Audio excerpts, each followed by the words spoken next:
مولانا حذیفہ وستانوی صاحب کے بیانات کے لیے حذیفہ وستانوی آفیشیل کو سبسکرائب کریں۔ بسم اللہ الرحمن الرحیم، الحمد للہ رب العالمین والعاقبۃ للمتقین والصلاة والسلام علی سید الانبیاء والمرسلین سیدنا وحبیبنا وحبیب رب العالمین محمد وعلى آلہ واصحابہ ومن هدى بهدیہ الى یوم الدین۔ قال الله تبارك وتعالى في كتابه المجيد والفرقان الحميد، فأعوذ بالله من الشيطان الرجيم، بسم الله الرحمن الرحيم، إنما يعمر مساجد الله من آمن بالله واليوم الآخر، وقال النبي صلى الله عليه وسلم من بنى مسجدا بنى الله له بيتا في الجنة، او کما قال صلی اللہ علیہ وسلم۔ برادران اسلام، ہم اللہ رب العزت کا جتنا بھی شکر ادا کرے کم ہے کہ اللہ رب العزت نے فتنوں کے اس تاریک دور میں، جس میں دنیا مادی اعتبار سے اگرچہ ترقی کے عروج پر ہے اور انسان زمین پر بیٹھ کر آسمان پر کمند ڈال رہا ہے، اور انسان ایسے آلات ایجاد کر رہا ہے جس کے ذریعے سے وہ آسانی کے ساتھ دوسرے سیاروں پر پہنچ رہا ہے، مگر بہت افسوس کے ساتھ کہنا پڑتا ہے وہی انسان جو آسمانوں اور فضاؤں میں اڑ رہا ہے اور فضاؤں سے باہر جانے کی کوشش کر رہا ہے، وہ زمین پر انسان بن کر زندگی جینے کا سلیقہ نہیں سیکھ رہا ہے۔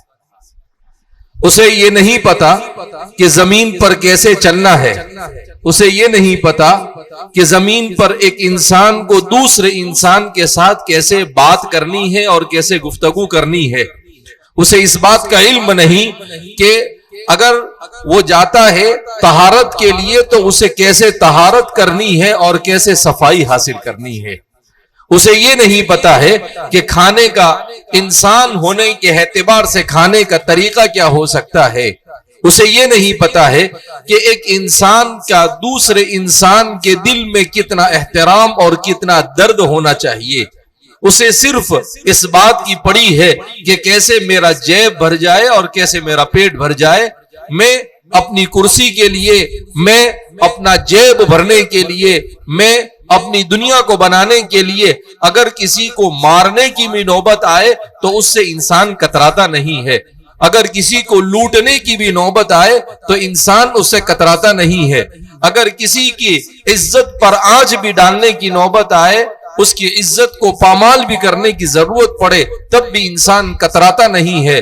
اور ایسی صورت میں بھی اگر انسان یہ دعویٰ کرے کہ وہ ترقی کے عروج پر ہے تو میں سمجھتا ہوں یہ انسانیت سے گری ہوئی بات ہے۔ لہذا ایک سوال پیدا ہوتا ہے کہ آخر یہ انسان اتنی گھٹیا حرکتوں پر کیوں، اور انسان اتنی گری ہوئی حرکتیں کیوں کرتا ہے؟ اس کی ایک ہی بنیادی وجہ ہے، اور وہ بنیادی وجہ ہے انسان کا اپنے خالق سے رشتے کا کمزور ہو جانا۔ جب انسان کا اپنے خالق اور مالک سے اللہ سے رشتہ کمزور ہوتا ہے تو یہی چیزیں زمین پر دیکھنے کو ملتی ہے، اور جب انسان کا اپنے خالق کے ساتھ رشتہ مضبوط ہوتا ہے تو انسان کے پاس چاہے کھانے کے لیے کچھ نہ ہو، رہنے کے لیے کچھ نہ ہو، آشائش اور تعیش کے لیے کچھ نہ ہو، مگر اس کے باوجود زمین پر انسان ایسے زندگی گزارتا ہے کہ فرشتے بھی اس کی زندگی پر رشک کرتے ہیں۔ کیا حضرات صحابہ کرام رضوان اللہ تعالی عنہ مجمعین کے پاس ہماری دنیا کی طرح دنیا تھی؟ کوئی دنیا نہیں تھی ان کے پاس۔ ان کے پاس مکان نہیں تھے، ان کے پاس پنکھا نہیں تھا، ان کے پاس لائٹ نہیں تھی، ان کے پاس گدے نہیں تھے، ان کے پاس گاڑیاں نہیں تھی، ان کے پاس فون نہیں تھا، موبائل نہیں تھا، مائک نہیں تھا، کوئی چیز نہیں تھی، مگر اس کے باوجود جب وہ قرآن کی تلاوت کرتے تھے تو آسمان سے فرشتے اتر کر زمین پر ان کے قرآن کو سننے کے لیے حلقہ لگا دیتے تھے۔ حضرت اسید ابن حضیر رضی اللہ تعالیٰ عنہ بڑے جلیل القدر انصاری صحابی ہے، وہ فرماتے ہیں کہ ایک مرتبہ میں نبی کریم صلی اللہ علیہ وسلم کے شہر مدینہ سے باہر سفر سے آیا تو میں نے باہر ہی قیام کیا اور میں قرآن تہجد میں اٹھا اور تہجد میں اٹھ کر میں قرآن کریم کی تلاوت کرنے لگا۔ تہجد میں جب قرآن پڑھنے لگے تو ان کا گھوڑا بدکنے لگا، اور جب گھوڑا بدکنے لگا تو وہ پریشان ہو گئے کہ آخر یہ گھوڑا کیوں بدک رہا ہے۔ بہرحال وہاں پر ان کا بچہ بھی چھوٹا سا سو رہا تھا، انہیں ڈر لگا کہ کہیں یہ گھوڑا میرے بچے کو رونڈ نہ ڈالے، اس لیے آپ نے بدرجے مجبوری قرآن کریم کی تلاوت بند کر دی۔ پھر صبح میں نبی کریم صلی اللہ علیہ وسلم کے دربار میں حاضر ہوئے اور حاضر ہونے کے بعد کہا، اے اللہ کے رسول صلی اللہ علیہ وسلم، میرے ساتھ ایسا ایسا واقعہ پیش آیا۔ تو اللہ کے رسول صلی اللہ علیہ وسلم نے کہا، اے میرے اسید، تو اتنا پیارا قرآن پڑھ رہا تھا کہ آسمان سے فرشتے اتر کر تیرے گرد حلقہ لگا کر تیرا قرآن سن رہے تھے، تیری آنکھیں اسے نہیں دیکھ رہی تھی، گھوڑا اسے دیکھ رہا تھا، اور ان کی حیت کو دیکھ کر، اتنے بڑے بڑے جسموں کو دیکھ کر وہ بدک رہا تھا۔ کہا اگر تو صبح تک قرآن پڑھتا رہتا تو شاید مدینہ والے بھی انہیں دیکھ لیتے۔ ان کے پاس کچھ نہیں تھا، مگر وہ اللہ کے رسول صلی اللہ علیہ وسلم جس ایمان کو لے کر آئے، رسول اللہ صلی اللہ علیہ وسلم زندگی جینے کے جس سلیقے کو لے کر آئے، وہ سلیقہ سیکھا انہوں نے، تو اللہ رب العزت نے ایسا مقام عطا کیا کہ نور سے بنی ہوئی مخلوق، کہ اللہ کی ذات بھی نور ہے، اور نور کی بنی ہوئی مخلوق جن کے بارے میں قرآن کہتا ہے لا یعصون اللہ ما امرهم ویفعلون ما یؤمرون، کہ وہ ذرہ برابر اللہ کی نافرمانی نہیں کرتے، وہ مخلوق بھی خاک سے بنے ہوئے انسان کے ارد گرد اس کی زبان سے قرآن کو سننے کے لیے حلقہ لگا رہے ہیں۔ آج کا انسان اسی خاک سے بنا ہوا ہے، اور وہ قرآن کی تلاوت کرنے کے بجائے میوزک اور گانے میں اپنی زندگی گزار رہا ہے، جبکہ حدیث پاک میں نبی کریم صلی اللہ علیہ وسلم ارشاد فرماتے ہیں کہ الغینا تنبت النفاق فی القلب، گانا سننے سے اور میوزک اور موسیقی کے سننے سے دل میں نفاق پیدا ہوتا ہے۔ نفاق کس کو کہتے ہیں؟ کہ آدمی زبان سے اللہ کو مانے، اسلام کو مانے، اور دل سے اللہ کو اور اسلام کو نہ مانے۔ قرآن کریم میں اللہ فرماتے ہیں ان المنافقین فی الدرک الاسفل من النار، جہنم میں سب سے نیچے اگر کوئی ہوگا، کافر سے، مشرک سے، یہود سے، نصارہ سے، فرعون سے، حامان سے، نمرود سے، وہ سب اوپر ہوں گے، اور ان کے بھی نیچے اگر کوئی ہوگا تو وہ منافق ہوگا۔ میرے اور آپ کے آقا کہتے ہیں کہ ان گانوں اور میوزک کے سننے سے نفاق پیدا ہوتا ہے، ایمان سے بندہ محروم ہو جاتا ہے۔ اور آج کا مسلمان نوجوان، آج کا مسلمان اڈھیر عمر، اور آج کا مسلمان عورتیں، ہر ایک اس گناہ کے اندر میں ایسے مبتلا ہے گویا کہ یہ گناہ ہی نہیں ہے۔ تو میرے بھائیو، دوستو اور بزرگوں، ہمیں اپنی زندگی پر غور کرنے کی ضرورت ہے۔ مجھے اور آپ کو جو یہ ایمان ملا ہے، یہ کوئی معمولی نعمت نہیں ہے۔ الایمان مفتاح الجنہ، ایمان یہ جنت کی چابی ہے۔ ایمان یہ کیا ہے؟ جنت کی چابی ہے۔ آج ہی صبح میں میرا بچہ میرے پاس پڑھ رہا تھا مشکات شریف، تو وہاں پر حضرت وہب ابن منبہ کا ایک عجیب و غریب قول گزرا۔ حضرت وہب ابن منبہ فرماتے ہیں کہ جو چابی ہوتی ہے، اس چابی کے اندر میں کیا بنے ہوئے ہوتے ہیں؟ نشانات بنے ہوئے ہوتے ہیں، اگر وہ نہ ہو تو چابی نہیں کھل سکتی۔ کہا ایمان یہ چابی ہے اور اعمال صالحہ وہ نشانات ہے، اگر وہ نہیں ہوں گے تو جنت نہیں کھل سکتی ہے اور جنت میں نہیں جا سکتے ہیں۔ تو میرے پیارے دوستوں اور بزرگوں، میں اور آپ یہ خوش قسمت انسان ہے جس روئے زمین پر ہم زندگی گزار رہے ہیں۔ اس زمین پر اس وقت 850 کروڑ انسان ہیں۔ کتنے کروڑ انسان ہے؟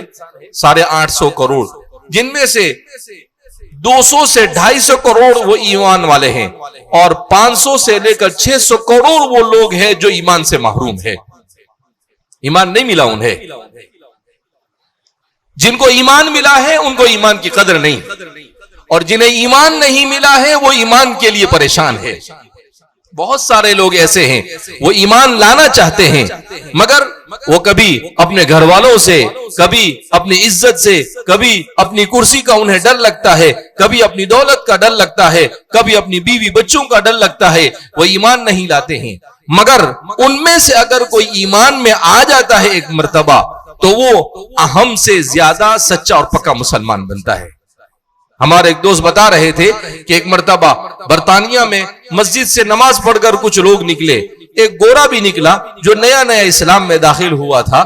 اس نے جب اس کے ساتھ دوسرا ایک نوجوان جو جماعت میں لگا ہوا تھا، اس نے اپنے دوست سے کہا جو اپنی دکان پر بیٹھا ہوا نماز کے لیے نہیں آیا، کہا دیکھو یہ کچھ دن پہلے مسلمان ہوا اور میرے ساتھ نماز کے لیے، اور ہر نماز میں صف اول میں امام کے پیچھے نماز پڑھتا ہے تکبیر اولیٰ کے ساتھ، اور تم ہو مسلمان گھرانے میں پیدا ہوئے اور تمہیں نماز پڑھنے کی توفیق نہیں ہوتی، 10 قدم پر مسجد ہے، تم نماز نہیں پڑھ سکتے ہو۔ تو اس گورے نے اور نو مسلم نے اس کی بات سن لی، تو وہ کیا کہتا ہے، چھوڑو اسے، this is a by chance Muslim and I am by choice Muslim۔ کہا یہ اتفاقاً مسلمان گھر میں پیدا ہو گیا ہے، مگر میں نے اسلام کو اختیار کیا، اسلام کو پڑھا، اسلام کے برکات کو محسوس کیا، اس کے بعد اسلام قبول کیا ہے۔ جو قدر میرے پاس اسلام کی ہوگی وہ قدر ان لوگوں کے پاس اسلام کی نہیں ہے۔ تو یہ بائی چانس مسلمان نہیں ہونا چاہیے ہمیں، بلکہ ہمیں تو سچا اور پکا مسلمان ہونا چاہیے، اور سچا اور پکا مسلمان ہونے کے لیے آدمی کو محنت کرنی پڑتی ہے، اپنے گھر میں محنت کرنی پڑتی ہے، اپنے گاؤں میں محنت کرنی پڑتی ہے، اپنے محلے میں محنت کرنی پڑتی ہے، اپنی مسجد میں محنت کرنی پڑتی ہے، اپنے ملک میں محنت کرنی پڑتی ہے، اور پوری دنیا کے چپے چپے کے انسان کو اس ایمان سے اور خالق سے جوڑنے کے لیے اسے فکریں کرنی پڑتی ہے۔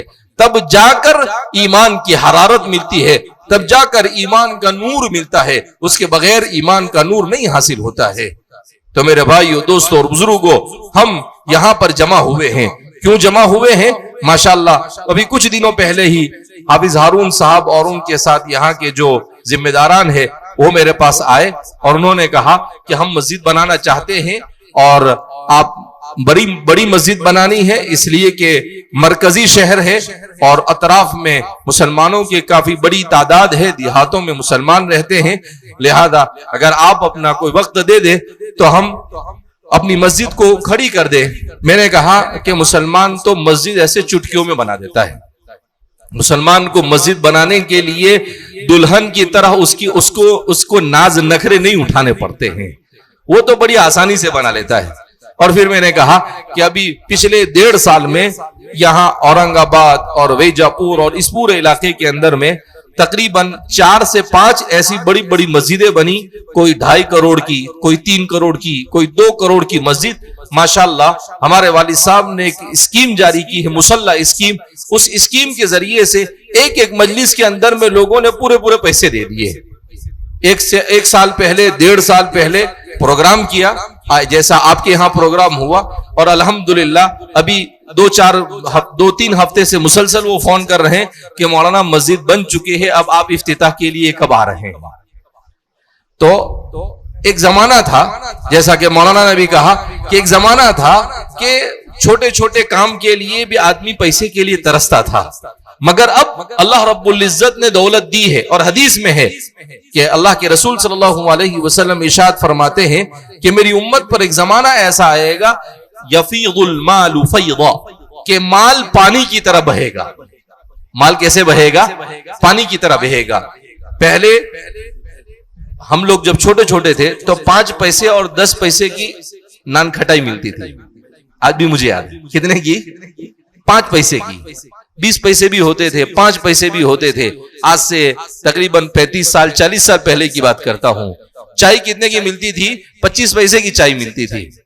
آج تو 10 روپے کی چائے ملتی ہے، وہ بھی چائے نہیں ہوتی ہے۔ ہمارے والد صاحب کبھی کبھی وہ چھوٹے سے کپ میں چائے دیتے تھے تو وہ کہتے تھے کہ یہ پینے کے لیے ہے یا چکھنے کے لیے ہے؟ تو اب تو چکھنے کے بھی 10 روپے ہوتے ہیں، اور تب بڑے بڑے گلاس کے اندر میں چائے ملتی تھی، کتنے کی ملتی تھی؟ 20 پیسے اور 25 پیسے کی، 50 پیسے کی ملتی تھی۔ اور آج اگر اتنی لینے کے لیے جاؤ تو بولے گولڈن چائے 50 روپے ہے۔ اور کوئی فیمس ہو گیا تو 100 روپے کی چائے. حیدرآباد کے اندر میں ہمارے ایک دوست نے کہا کہ مولانا آج آپ کو بہت اچھی چائے پلائیں گے. میں نے کہا کہ بھائی چائے ہوتی ہے, اس میں کیا اچھی ہوتی ہے؟ کہا نہیں, وہ یہاں کی فیمس چائے ہے نیلوفر چائے. میں نے کہا اچھا. میں نے چائے پی تو مجھے ٹھیک ٹھاک لگی. تو میں نے کہا کہ یہ چائے کتنے کی؟ مجھے اندازہ تھا کہ یہ فیمس کہہ رہے ہیں, اس کا مطلب اس میں گڑبڑ ہے کچھ نہ کچھ. تو اس نے کہا کہ 300 روپے کی ایک چائے. کتنے کی روپے کی؟ تو کہا کہ 300 کی بھی ملتی ہے, 400 والی بھی ہوتی ہے, 500 والی بھی ہوتی ہے. تو کہا برانڈ بن گئی ہے تو وہ چیز کیا ہو رہی ہے؟ بک رہی ہے. تو ایک زمانہ تھا لوگوں کے پاس دولت نہیں تھی, اب اللہ نے دی ہے, تو اس دولت کو اللہ کے راہ میں خرچ کرنا, یہ اور کیوں خرچ کرنا؟ تاکہ میرا اور آپ کا ایمان بچے, ہماری نسلوں کا ایمان بچے. کیوں؟ اس لیے کہ ایمان ہے تو سب کچھ ہے, ایمان نہیں تو کچھ نہیں. اور جو دولت اللہ کے راستے میں خرچ ہوگی اس کا حساب نہیں ہوگا. کیوں؟ اللہ نے دی تھی, اللہ کے راستے میں دے دی, تو اللہ کہے گا بھائی اس کا کوئی حساب نہیں, یہ حساب سے معاف ہے. جو وقت اللہ کے ذکر میں, اللہ کی عبادت میں خرچ ہوگا اس کا حساب نہیں ہوگا. اللہ کہے گا کہ بھئی ہم نے تمہیں وَمَا خَلَقْتُ الْجِنَّ وَالْإِنسَ إِلَّا لِيَعْبُدُونَ, عبادت کے لیے, ذکر کے لیے بھیجا. جو وقت ذکر میں گزارا اس کا حساب نہیں ہوگا. اب 24 گھنٹے میں ہم اندازہ لگائے کہ کتنا وقت ذکر میں لگاتے ہوں گے. فرض نماز نہیں پڑھتے ہم, جبکہ 5 فرض نماز کا بھی اگر آپ حساب لگائے تو مشکل سے 25 سے 30 منٹ ہوتی ہے, اور اگر اس کے ساتھ سنت ملا دے تو بہت تو 40 سے 45 منٹ, 1 گھنٹہ بھی نہیں ہوتا ہے. 1 گھنٹہ بھی اس خالق اور مالک کی عبادت کے لیے خرچ کرنے کے لیے ہم تیار نہیں, جس نے ہمیں پیدا کیا, جو ہمیں کھلاتا ہے, جو ہمیں پلاتا ہے, جو ہمیں جلاتا ہے, اور اتنی نعمتیں عطا فرماتا ہے کہ اگر ان کی نعمتوں کو شمار کرے, وَإِن تَعُدُّوا نِعْمَةَ اللَّهِ لَا تُحْصُوهَا, اگر تم اللہ کی نعمت کو شمار کرنے پر آ جاؤ تو شمار نہیں کر سکتے ہو. ابھی ایک کلپ دیکھ رہا تھا میں کچھ دنوں پہلے, اس میں انگریزی میں تھی, اس میں ایک عجیب بات کا انکشاف کیا تھا. اس نے کہا کہ یہ جو دنیا ہے, اس دنیا میں کچھ چیزیں ایسی ہے کہ پوری دنیا کا بقا ان چیزوں کے اوپر موقوف ہے. اسی میں سے ایک ہے آکسیجن. کورونا کے زمانے میں جس کی باڈی میں آکسیجن کم ہو گیا وہ اس دنیا سے کیا ہو گیا؟ چل بسا. کہ بھئی اتنا آکسیجن کم ہوا, کہ بھئی آپ کا آکسیجن یہ 85 90 کم سے کم 90 کے اوپر ہونا چاہیے. اگر 90 سے نیچے آتا ہے 40, پھر 30 ہوتا ہے, پھر 20 آتا ہے. جہاں آکسیجن آپ کی باڈی میں کم ہوا کہ پھر آپ کی روح کیا ہو جاتی ہے؟ اس بدن خاکی کو چھوڑ کر خیر آباد کہہ کر چلی جاتی ہے. اس نے اس ویڈیو کے اندر میں سائنٹسٹ نے بڑی عجیب بات کہی. اس نے کہا صرف انسان کا بقا آکسیجن پر نہیں ہے, یہ پوری دنیا کا بقا آکسیجن پر ہے. اس نے کہا کہ اگر 5 سیکنڈ کے لیے آکسیجن اس دنیا سے ہٹا دیا جائے تو ایک بھی بلڈنگ زمین پر کھڑی نہیں رہ سکتی. یہ اینٹ ہے, یہ لوہا ہے, یہ سیمنٹ ہے, یہ جو کھڑے ہوئے ہیں ایک دوسرے کو پکڑ کر رکھے, وہ کس کی وجہ سے ہے؟ آکسیجن کی وجہ سے. کہا آکسیجن کا ہٹاؤ, دھڑام سے وہ زمین 1 سیکنڈ میں وہ زمین پر آ جائیں گے. کہا انسان کے بدن کی جو ہڈیاں ہیں یہ آکسیجن کی وجہ سے مضبوط ہے, اگر آکسیجن ہٹ جائے تو یہ ساری ہڈیاں ٹوٹ جائے. کہا آکسیجن کے ہٹتے ہی ہماری ہڈیاں ٹوٹ جائیں. یہ جو چمڑی ہے ہماری یہ صحیح سالم ہے آکسیجن کی وجہ سے. اگر 2 سیکنڈ کے لیے آکسیجن کو ہٹا دیا جائے تو یہ چمڑی پانی کی طرح بہ کر زمین پر گرنا شروع کر دے. تو اس نے لکھا کہ اور اگر 5 سیکنڈ کے لیے, 5 منٹ نہیں, کتنے سیکنڈ کے لیے؟ 5 سیکنڈ کے لیے آکسیجن کو اللہ اس دنیا سے دور کر دے, پوری دنیا کا نظام تہس نہس ہو جائے, کچھ بھی باقی نہ رہے. اور وہ آکسیجن اللہ مجھے اور آپ کو فری میں دیتا ہے. کیسے دیتا ہے؟ یہی آکسیجن اگر اللہ یہ کہتا کہ آکسیجن کو تمہیں باٹل لے کر منہ پر لگا کرنا پڑے گا تو ایک دن میں آپ کو اور مجھے کم از کم 5 سے 7 ہزار کا آکسیجن لگتا, اور اوپر سے وہ منہ پر لگا رہتا تو آدمی کرتا کیا؟ نہ بول سکتا تھا, میں آپ کے سامنے تقریر بھی نہیں کر سکتا تھا آکسیجن لگا ہوا ہو تو, آپ دھیان سے سن بھی نہیں سکتے تھے. کیوں؟ اس لیے کہ آپ اس فکر میں کہ بھئی آکسیجن برابر میں لے رہا ہوں یا نہیں لے رہا ہوں. آپ بھی ٹینشن میں بھی ٹینشن میں, ساری دنیا ٹینشن میں ہوتی. لیکن اللہ نے ٹینشن فری کیا, پیسہ فری اور ٹینشن بھی فری. تو اللہ نے ایسی بے شمار نعمتیں انسان کو عطا فرمائی ہے کہ ان نعمتوں کو اگر اللہ رب العزت حساب کرنا، اسی لیے ام المؤمنین عائشہ صدیقہ رضی اللہ تعالی عنہا فرماتی ہے من نوقش فقد عذب، کل قیامت کے دن جب ایک ایک کر بندے اللہ کے سامنے حاضر ہوں گے، جس کو اللہ سوال کرنا شروع کر دے گا، سمجھ جانے کا کہ اس کے لیے عذاب پکا ہے۔ ہم اللہ کے ایک سوال کا جواب نہیں دے سکتے۔ کتنے سوال کا؟ ایک سوال۔ اگر اللہ نے صرف اتنا پوچھ لیا کہ میری ایک نعمت تم نے پانی استعمال کی، ذرا مجھے پانی کا حساب دے دو، تو میں اور آپ اللہ کے ایک گھٹ پانی کا حساب نہیں دے سکتے۔ اس لیے میرے پیارے دوستوں اور بزرگوں، ایمان اور اسلام کی ہمیں قدر ہونی چاہیے، اور ایمان اور اسلام ہی کو بچانے کے لیے اللہ رب العزت نے یہ مساجد کے نظام کو جاری کیا۔ یہ مساجد کیا ہے؟ جیسے موبائل کے اندر میں چارجنگ ختم ہو جاتا ہے تو آدمی چارجر بھی ڈھونڈتا ہے اور پلگ بھی ڈھونڈتا ہے اور بجلی ہے کہ نہیں وہ بھی دیکھتا ہے، بالکل اسی طریقے سے دنیا کی کشش میں انسان کھو جاتا ہے۔ تو اللہ رب العزت صبح میں فجر کی اذان کے وقت مؤذن کو کہتا ہے کہ چل بھائی کھڑا ہو جا اور کہہ دے حی علی الصلاۃ حی علی الفلاح الصلاۃ خیر من النوم اللہ اکبر من کل شیء۔ آ جاؤ بھائی مسجد کی طرف، اگر کامیابی چاہیے مسجد کی طرف آؤ، نماز نیند سے بہتر ہے۔ تو یہ کیوں بلایا جا رہا ہے؟ کہا صبح صبح جب میرا بندہ اٹھے تو پہلے اس کے ایمان کی بیٹری چارج ہونی چاہیے تاکہ وہ دنیا میں مست اور گم نہ ہو جائے۔ لہذا اس بنا پر میرے بھائیوں دوستوں اور بزرگوں، ہم اس بات کو خوب اچھی طرح سمجھے کہ یہ مساجد، یہ مدارس، یہ مکاتب، یہ دعوت و تبلیغ، یہ خانقاہی نظام، یہ سب ہے جس نے میرے اور آپ کے ایمان کو بچا رکھا ہے۔ ورنہ ہم نے دنیا کو دیکھا ہے، جن ملکوں میں یہ مساجد نہیں، جن ملکوں میں یہ مدارس نہیں، جن ملکوں میں یہ مکاتب نہیں، جن ملکوں کے اندر میں دعوت و تبلیغ اور خانقاہی نظام نہیں، خدا پاک کی قسم 100% مسلمان ہونے کے باوجود بھی ان کی زندگی میں ایمان نہیں ہے۔ آپ کو دور دور تک اسلام کی کوئی تشخص نظر نہیں آئے گا آپ کو کہ یہ مسلمان بھی ہے یا نہیں۔ مسجدوں پر، ممبروں میں، محرابوں پر جو لوگ آ کر کھڑے ہوئے ہیں، ان کے سر سے لے کر پاؤں تک کہیں پر آپ کو اسلام نہیں نظر آئے گا۔ جب امام کے زندگی میں ایمان اور تشخص اسلام نہیں ہوگا تو عوام کی زندگی میں کہاں پر آئے گا؟ الناس علی دین ملوکہم، لوگ اپنے بادشاہ اور اپنے پیشوا کے دین پر ہوتے ہیں۔ جب ان کی زندگی میں دین نہیں، نہ بادشاہوں کی زندگی میں دین، نہ علماء کی زندگی میں اسلامی تشخص کی کوئی اہمیت، تو ظاہر سی بات ہے یہ ہمارے یہاں پر جو بھی چہل پہل ہے یہ صرف اور صرف ہمارے ان مساجد کی، مدارس کی برکت ہے۔ اسی لیے قرآن کریم میں اللہ فرماتے ہیں ان اول بیت وضع للناس للذی ببکۃ مبارکا وہدی للعالمین، کہ روئے زمین پر سب سے پہلے آدم جب جنت سے زمین پر آئے تو آدم نے اپنا گھر نہیں بنایا، آدم علیہ السلام نے سب سے پہلے کس کا گھر بنایا؟ اللہ کا گھر بنایا۔ ان اول بیت وضع للناس للذی ببکۃ مبارکا، کہ مکہ مکرمہ میں جو سب سے پہلے کعبۃ اللہ، تو حضرت اسماعیل نے تو حضرت آدم کی وہ تعمیر جو حضرت نوح علیہ السلام کے زمانے میں طوفان کی وجہ سے ختم ہو گئی تھی، اس پر دوبارہ اسے کھڑا کیا، ورنہ اس کی پہلی بنیاد ڈالنے والے کون ہے؟ حضرت آدم علیہ السلام۔ حضرت ابو ذر غفاری رضی اللہ تعالیٰ عنہ فرماتے ہیں کہ سب سے پہلے زمین پر کہاں پر اللہ کا گھر بنا؟ تو اللہ کے رسول صلی اللہ علیہ وسلم نے کہا کہ مکہ مکرمہ میں بیت اللہ بنا۔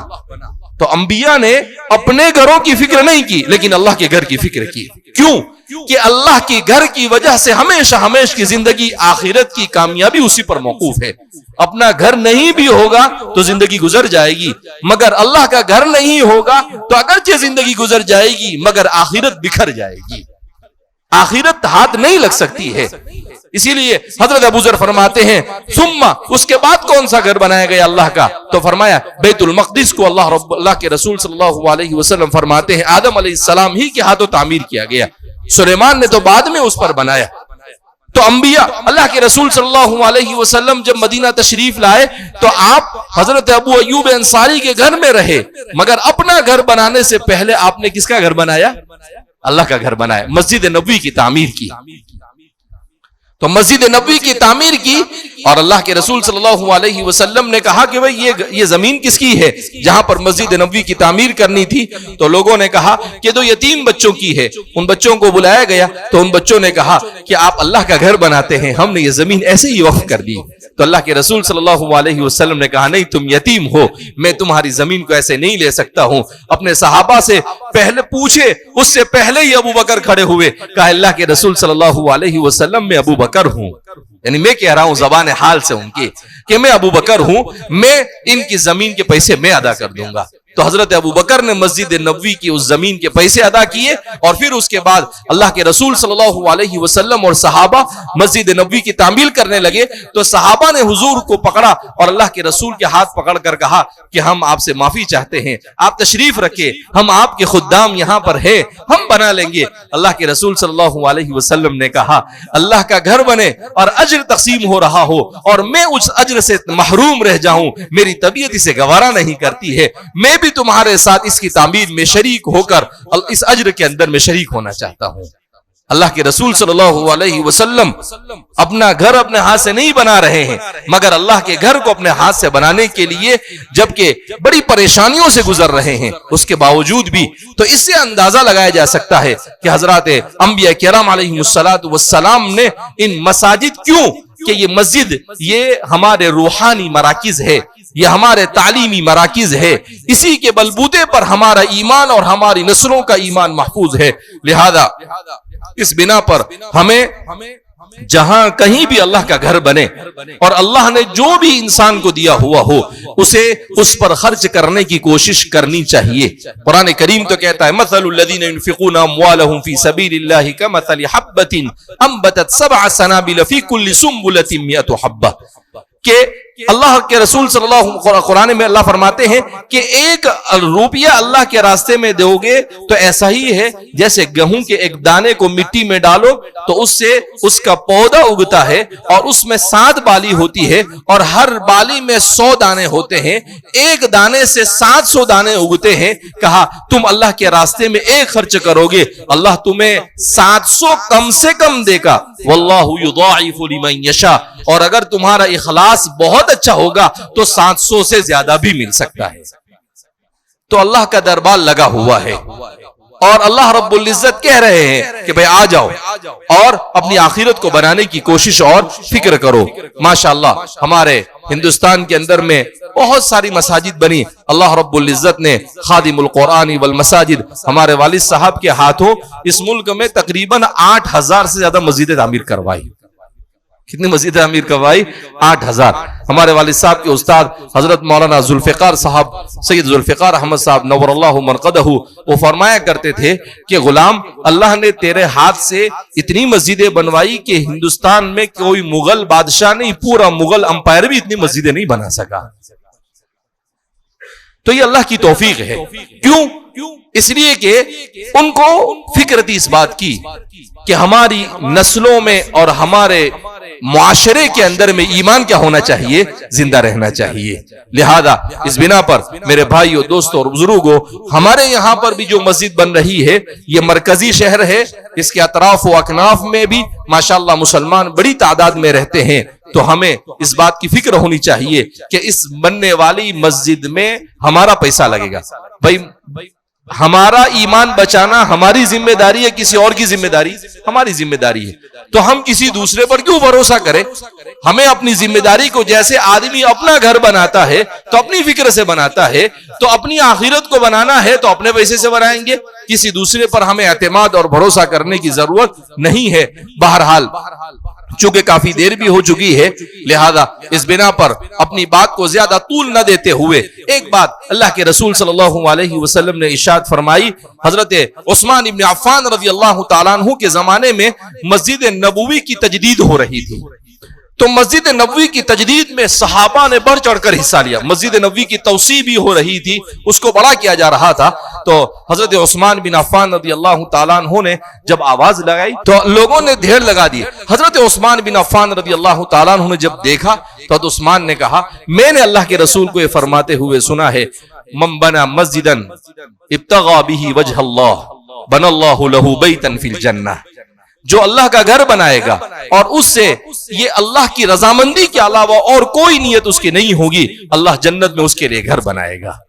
تو اس لیے میرے بھائیو، دوستو اور بزرگوں، ہمیں بھی کوشش کرنی کہ ہمارے اس مرکز کو، جو اس پورے علاقے میں انشاءاللہ ہدایت کے پھیلنے کا ذریعہ ہوگا، اسے بنانے میں ہمیں بڑھ چڑھ کر حصہ لینا ہے۔ آپ کا یہ جو مرکز ہے، ابھی ہم نے اس کی تفصیل نکالی تو یہ تقریباً ہو رہا ہے 17,000 اسکوائر فٹ کا، جس میں 14,000 اسکوائر فٹ میں نماز ہوگی اور دوسرے 3,000 اسکوائر فٹ میں مسجد کی انکم کے لیے دکانیں وغیرہ بنے گی۔ آپ اس کو 1400-1500 سے ضرب دیتے ہیں تو یہ تقریباً 2.5 کروڑ روپے ہوتے ہیں۔ اس میں 1700 لوگ نماز پڑھ سکتے ہیں۔ ایک آدمی اگر 15,000 روپے ایک مصلی کے ہوتے ہیں، 15,000 روپے ایک مصلی کے دیتا ہے اور 1700 مصلی ہمارے تیار ہو جاتے ہیں تو ہمارا اللہ کا یہ گھر آسانی سے بن جاتا ہے۔ اس کے بننے میں کوئی دیر لگے گی نہیں۔ لہذا اس بنا پر اس میں گھبرانے کی ضرورت نہیں، ڈرنے کی ضرورت نہیں، دل کھول کر جو کچھ یہاں، اور آپ کو ایک ساتھ نہیں دینا ہے۔ اگر کوئی آدمی یہ چاہے کہ بھائی مسجد 1.5 سال کے اندر میں بننے والی ہے اور وہ ایک مصلی ہے، وہ کہے کہ میری انکم ایسی ہے کہ 2,000 میں دے سکتا ہوں، تو آپ 2,000 بھی دے سکتے ہیں مہینے میں۔ آپ کو ایک ساتھ پوری رقم نہیں دینی ہے۔ اگر اللہ نے کسی کو صلاحیت دی ہے، وہ 5 مصلی لے سکتا ہے، ایک میری طرف سے، ایک میری بیوی کی طرف سے، کیونکہ اس کو بھی تو جنت میں ساتھ لے جانا ہے نا۔ ہمارے والد صاحب ایک چٹکلا سناتے تھے، وہ کہتے تھے کہ ایک مرتبہ ایک مول صاحب نے بیان کیا، کہا کہ جنت میں 70 حوریں ملے گی اور یہ دنیا کی جو بیوی ہے وہ حوروں کی سردار ہوگی۔ تو کہا، ایک بوڑھے میاں کھڑے ہوئے اور کہا ایک مرتبہ پھر ریپیٹ کرو، کیا کہا آپ نے؟ کہا کہ یہ جنت میں حوروں کی سردار ہوگی۔ بھائی میرے کو ایسی جنت نہیں چاہیے۔ تو وہ مولانا صاحب پریشان کہ بھائی کیا ہوا، کہ کیوں؟ کہا یہ اتنی بگڑی ہوئی ہے کہ وہ 70 حوروں کو بھی بگاڑ دے گی۔ وہ 70 حور کو بھی کیا کر دے گی؟ یہ بگاڑ۔ اس لیے میرے کو جنت چاہیے نہیں۔ تو اس لیے ایسا نہیں، یہ ایسا کب ہوتا ہے؟ جب دونوں طرف سے بیلنس نہیں ہوتا ہے، جب معاملات صحیح نہیں ہوتے ہیں تو آدمی بیوی سے پریشان ہوتا ہے۔ لیکن اگر آدمی، ام المومنین عائشہ فرماتی ہے کہ اللہ کے رسول صلی اللہ علیہ وسلم نے ارشاد فرمایا، خیرکم خیرکم لأہلکم وانا خیر لأہلی، کہ تم میں سب سے بہتر وہ ہے جو اپنے گھر والوں کے لیے اچھا ہو اور میں اپنے گھر والوں کے لیے اچھا ہوں۔ تو ہوتا کیا ہے کہ عورت کی طرف سے زیادتی کب ہوتی ہے؟ جب مرد کی طرف سے کوئی نہ کوئی زیادتی ہوتی ہے۔ لیکن آپ کے اخلاق اچھے ہوں گے تو سامنے سے بھی آپ کو اچھا ہی ریپلائی ہوگا، وہاں سے بھی آپ کو اچھا سلوک ملے گا۔ لہذا اس بنا پر مجھے بتایا گیا کہ بھئی عورتیں بھی ہیں یہاں پر، تو ظاہر سی بات ہے عورتیں بھی ہمارے معاشرے کا حصہ ہے، اور ہمارے دوسرے خطیبوں کو بھی بولنا چاہیے تھا کہ بھئی پردہ نشین خواتین بھی یہاں پر آئی ہوئی ہے، وہ بیچاری کہے گی کہ ہمارے بارے میں تو یہ مولانا لوگ کچھ بولتے ہی نہیں ہے۔ اللہ کے رسول صلی اللہ علیہ وسلم کو بھی ایک مرتبہ عورتوں نے شکایت کی، کہا آپ سب مردوں کے بارے میں ہی بولتے رہتے ہیں، کبھی عورتوں کو بھی جمع کرو، کبھی عورتوں کو بھی کچھ کہو۔ تو پھر اللہ کے رسول صلی اللہ علیہ وسلم عورتوں کو جمع کرتے تھے اور انہیں دین سکھاتے تھے، انہیں بتاتے تھے کہ تم پر تمہارے شوہر کی کیا حقوق ہے اور تمہیں کس طریقے سے زندگی گزارنی چاہیے۔ ایک مرتبہ عورتوں نے شکایت کی کہ اللہ کے رسول صلی اللہ علیہ وسلم آپ چندہ صرف مردوں سے جمع کرتے ہو، عورتوں سے بھی چندہ جمع کرنے کی کوشش کرو۔ تو حضور نے کہا کہ چلو ٹھیک ہے، اگر تمہاری یعنی وہ عورتیں بھی کیسی تھی کہ پیسے دینے کے لیے پریشان ہے، یہاں تو پیسے مانگنے والا پریشان ہو جاتا ہے۔ تو کہا کہ آپ ہم سے بھی ایک آدھ مرتبہ کو بھی مانگ لیا کرو، ہم بھی اپنے پاس جو کچھ مال ہے وہ دینا چاہتے ہیں۔ حضرت ابو ہریرہ راوی ہے، وہ فرماتے ہیں کہ اللہ کے رسول صلی اللہ علیہ وسلم نے ہم سے کہا کہ بلال اور ابو ہریرہ ذرا ایک کوئی رومال وہاں پر بچھا دو، تو فرماتے ہیں ہم نے بچھا دیا۔ عورتوں نے اپنا زیور اور اپنے پاس جو کچھ تھا اس میں اتنا ڈالا کہ 4 لوگ بھی اس کو اٹھانے سے عاجز آ گئے، 4 لوگ بھی اس کو اٹھانے سے کیا آ گئے؟ عاجز آ گئے۔ ایسا دل کھول کر دیا۔ تو اس لیے اللہ کے راستے میں، اور وہ کیوں نہ دیتے؟ انہوں نے تو سنا تھا لن تنالوا البر حتى تنفقوا مما تحبون، کہ اس وقت تم نیکی کو کامل نہیں پا سکتے جب تک کہ اپنی پسندیدہ چیز کو اللہ کے راستے میں خرچ نہ کرو۔ ہماری عورتوں کی زندگیوں میں کیوں دین نہیں؟ اس لیے کہ ہم نے عورتوں پر محنت نہیں کی۔ مسجدوں میں بیان ہوتا ہے تو مرد ہوتے ہیں، عورتوں کے اوپر بھی محنت کرنی چاہیے۔ ارتداد کا فتنہ کیوں منڈلا رہا ہے؟ اس لیے کہ ہم اپنے گھروں میں دین کی محنت نہیں کرتے۔ مرد تو کچھ بھی نماز پڑھ لیتا ہے، لیکن ہماری عورتیں تو اگر مرد 95% نماز نہیں پڑھتا 5% پڑھتا ہے تو عورتیں 99% نہیں پڑھتی، 1% مشکل سے عورتیں نماز پڑھتی ہوگی. اور جب عورتوں کی زندگی میں دین نہیں ہوگا تو نسلوں سے دین رخصت ہو جائے گا. اس لیے ہمیں اپنی عورتوں پر دین کی محنت کرنا بہت ضروری ہے. حکیم الامت مجدد ملت حضرت تھانوی رحمۃ اللہ علیہ، انہوں نے ایک کتاب لکھی حیات المسلمین، بڑی پیاری کتاب ہے. حضرت نے لکھا ہے کہ اس کتاب پر مجھے اپنی مغفرت کی امید ہے. کیوں؟ آپ نے اس کتاب کو لکھا ہے اس لیے کہ جو مسلمان مرد اور عورت دین کو مکمل کہیں جا کر سیکھ نہیں سکتا، کہا وہ اس کتاب کو ایک مرتبہ پڑھ لے گا، اللہ کی ذات سے امید ہے کہ وہ ایمان کا وافر مقدار حاصل کر لے گا. لہذا کچھ نہیں تو حیات المسلمین کو اپنے گھروں میں، اپنے گھروں کے اندر میں تعلیم کریں. مختلف زبانوں میں بھی اس کے ترجمے ہو گئے ہیں. اپنے زمانے کا مجدد جب یہ کہہ سکتا ہے کہ مجھے اپنی مغفرت کی امید ہے اس کتاب پر، تو کتنی محنت سے لکھی ہوگی. تو اس لیے ہمیں اپنی عورتوں میں بھی دین کے لیے فکر کرنی چاہیے. بہرحال چونکہ آپ بھی کافی دیر سے یہاں پر بیٹھے ہوئے ہیں، لہذا اس بنا پر زیادہ وقت نہ لیتے ہوئے آپ حضرات سے گزارش ہے کہ ماشاءاللہ حافظ ہارون صاحب اور ان کے رفقا نے بڑی محنت سے آپ حضرات کو یہاں پر جمع کیا ہے، اور اس کا مقصد 2 in 1 کہ بھئی آپ علماء کے بیان کو سن کر اپنی ایمان کی بیٹری کو چارج بھی کر لو، اور ساتھ ساتھ میں اللہ کا جو گھر بنایا جا رہا ہے تو اس کے لیے آخرت میں اپنا بیلنس بھی جمع کر دو.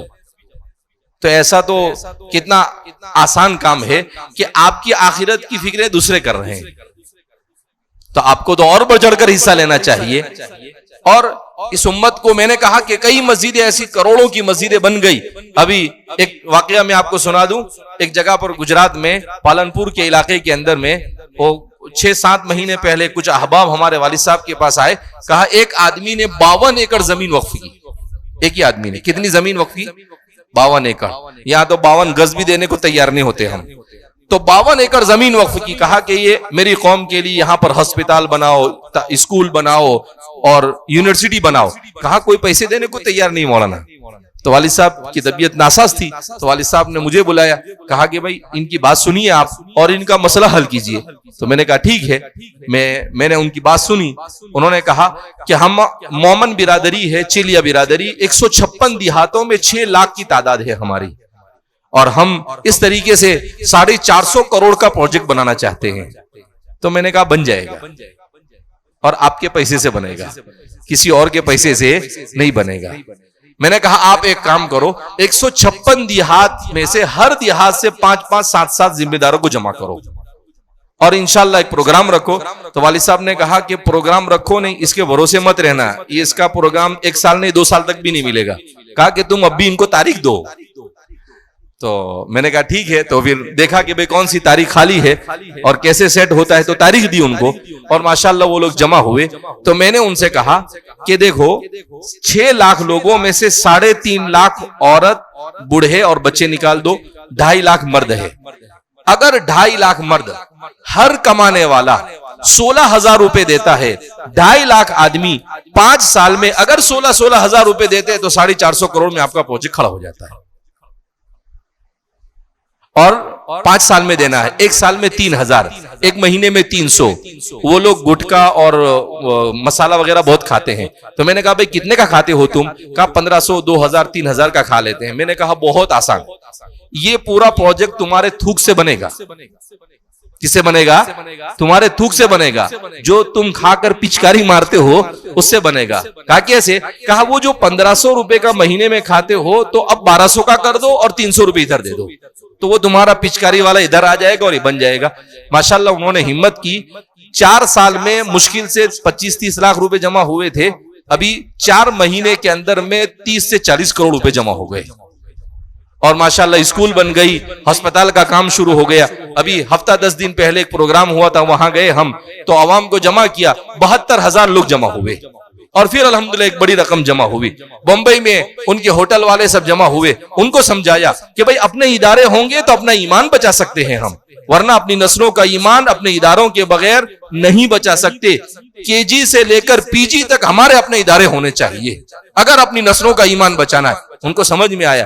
میں نے کہا کہ بھائی آپ تو پیسے والے ہیں, 200-300 لوگ ہیں, آپ سے اسکیم والے پیسے نہیں, آپ سے تو نقد وصولی ہوگی. جیسے پرانے ساتھی سے نقد وصولی کرتے ہیں نا کہ بھئی چلا 4 مہینہ آپ کو نقد دینا ہے. تو ماشاءاللہ ایک ساتھی کھڑے ہوئے بڑے میاں اور کہا مولانا 1 کروڑ روپے. پھر دوسرے کھڑے ہوئے 50 لاکھ. 10 منٹ میں اس امت نے 10 کروڑ پھینک دیا وہیں پر. کتنے منٹ میں؟ تو دل ہونا چاہیے. کیسا ہونا چاہیے؟ دل ہے. دل ہے تو سب کچھ ہے, دل ہی نہیں ہے تو ساری دنیا کی بھی دولت ہے تو کچھ نہیں ہے. لہذا اس بنا پر اللہ کے راستے میں ہمیں خرچ کرنے کے لیے اور اپنی نسلوں کے ایمان کو بچانے کے لیے فکر مند ہونا چاہیے. بہرحال اللہ رب العزت نے جو بھی کچھ دیا ہے ہم اپنے اپنے طور پر اس میں بڑھ چڑھ کر حصہ لیں.